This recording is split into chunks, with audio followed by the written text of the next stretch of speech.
Welcome to Lesson 3 of Ready to Fly. In this lesson, you will learn to use the Fox system to enter evaluation data on ISS crew performance, specifically for items known as mastery and assessment sessions. Mastery and assessment events have a different focus from the initial training events, which we talked about earlier. Instead of evaluating performance versus learning objectives, these sessions look at whether an ISS crew member has actually embraced that learning. We determine that by seeing if they can demonstrate the specific skills and knowledge that they will need on orbit to operate a given space station system. Ultimately, this is where they show that they are mission ready. In order to document that readiness, in this lesson, you will learn how to properly fill out an objective evaluation form within Fox, which is the form associated with these type of masteries and assessments. Our goal in this lesson is that you walk away with 3 capabilities. 1, that you should be able to navigate within Fox to find a single system mastery or assessment event for which you were the designated instructor. 2, access the objective evaluation form associated with those mastery and assessment events and be able to understand why these are a little bit different from other forms. And 3, fill out the objective evaluation form using Fox system, using your personal notes, and while following best practices for these types of evaluations. So, first off, while there are many lesson events in the training flow for ISS crew members, there are only 2 types that use the objective evaluation form: masteries and assessments. So, when will you be responsible for these types of events? For core systems, masteries often take place during ASCAN or pre-assignment training. However, some masteries, such as the ECLIS, CBM, and emergency masteries, will take place during the assigned time period. Assessments, on the other hand, are intended for crew members that have already taken masteries. Therefore, these sessions pretty much apply uniquely to crew members who are now entering the assigned time period for crew members. We typically deploy these assessments at the very start of assignment so we can get a good feel for where they're coming from. So, what are your goals as an instructor for evaluating crew members in masteries and assessments? The purpose of a mastery lesson is to provide an environment for an ISS crew member to demonstrate his or her mastery of skills and knowledge for a single system. Through either theoretical exercises or performed activities, the student will be asked to perform previously trained systems knowledge. Essentially, a mastery is a summative evaluation that allows the student to kind of demonstrate that they have all the skills and knowledge necessary for a given qualification in a given system, whether it be as an ECLIS operator or an specialist. While it is not feasible to perform every skill the student has been taught during the entirety of their training flow for a system, a sampling of key knowledge areas will be performed to demonstrate that there's adequate knowledge in that general area.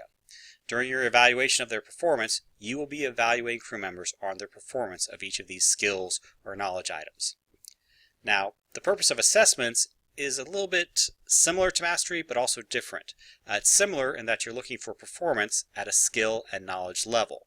However, the purpose here is a little different. Here, you're assessing the retention of previously trained skills after a long gap in formal training due to actual flight or other duties, such as working in mission control as a Capcom. That's a very typical thing that you'll see for a lot of astronauts. Essentially, it is a training session used to assess an experienced crew member's retention of knowledge items and skills that they've received from prior training experience and or flight experience.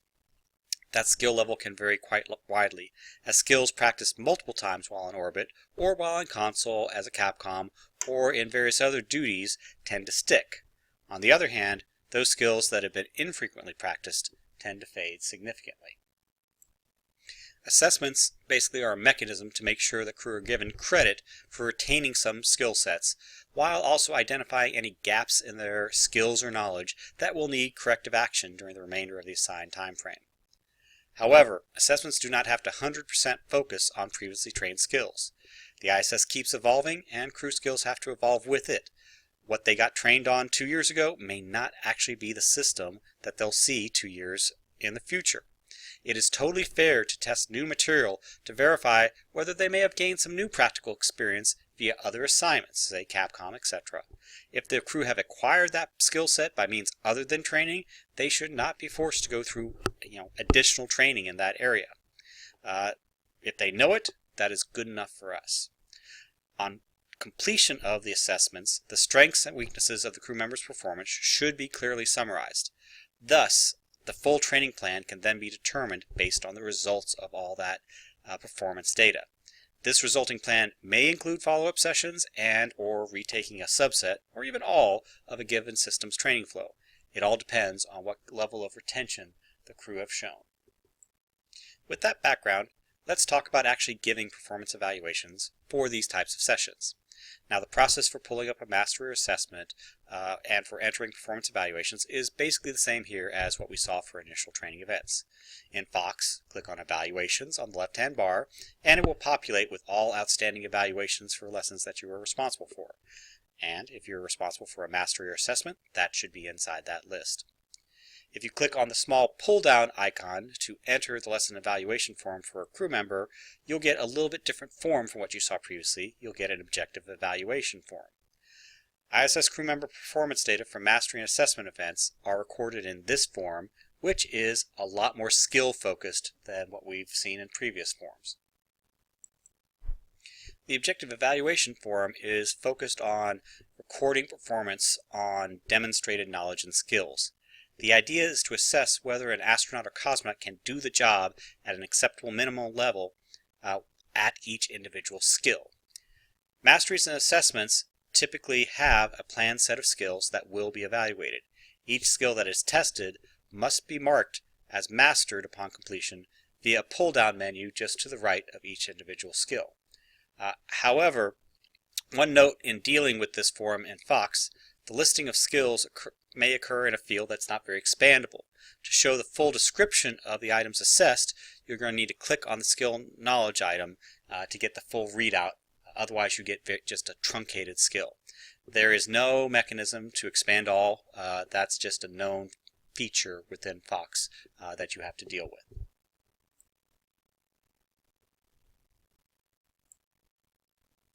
And here you can see these are the fields where you would status events, particular skills as passed, etc., etc., and you would use that to mark through these things. Another thing to note is that we would like you to write comments while working through these items. While we assess crew members on a pass-fail basis overall, we don't do any kind of numerical or ranking style evaluations. It is simply you pass or you do not pass, you're qualified or you're not qualified. Items that are valid to write in this comments field for the objective evaluation form include notes on demonstrated performance of the skills, kind of summaries of that, notes on competencies of skills that are outside the system tested. Sometimes you see something, this is a way to note that and hand it off to another systems instructor. Also, you can write specific notes on specific skills. This lets you note that perhaps crew is overall a pass on a given skill, but there might have been some relative weakness, and that might be something that you would address in subsequent proficiency training. Again, the mastery lesson is centered around single system activities. Due to the sequencing of crew training, it's kind of unreasonable to expect the crew to perform steps related to one system in a different system's mastery lesson. It just depends on the sequence. So when we get into integrated operations that require end-to-end kind of coordinated system activities, that's when that will be evaluated. Again, the system for assessments, pretty much the same process to fill out the form. However, the purpose is a little bit different. The data you record will not be used to specify qualification for a given system, the pass for an operator mastery, etc., but will instead note areas of strength and weakness that will be addressed in the subsequent training sessions. Please note that it is FOD policy that any evaluation provided by you in these objective evaluation forms should never come as a later surprise to that ISS crew member. You should always provide the ISS crew member with informal verbal feedback on his or her performance at the end of any mastery or assessment lesson. And that feedback should match the formal documentation that you've entered into the system. We want to make sure that what you write down is what the crew members already know. You don't tell them something different from what you actually think. So, in sum,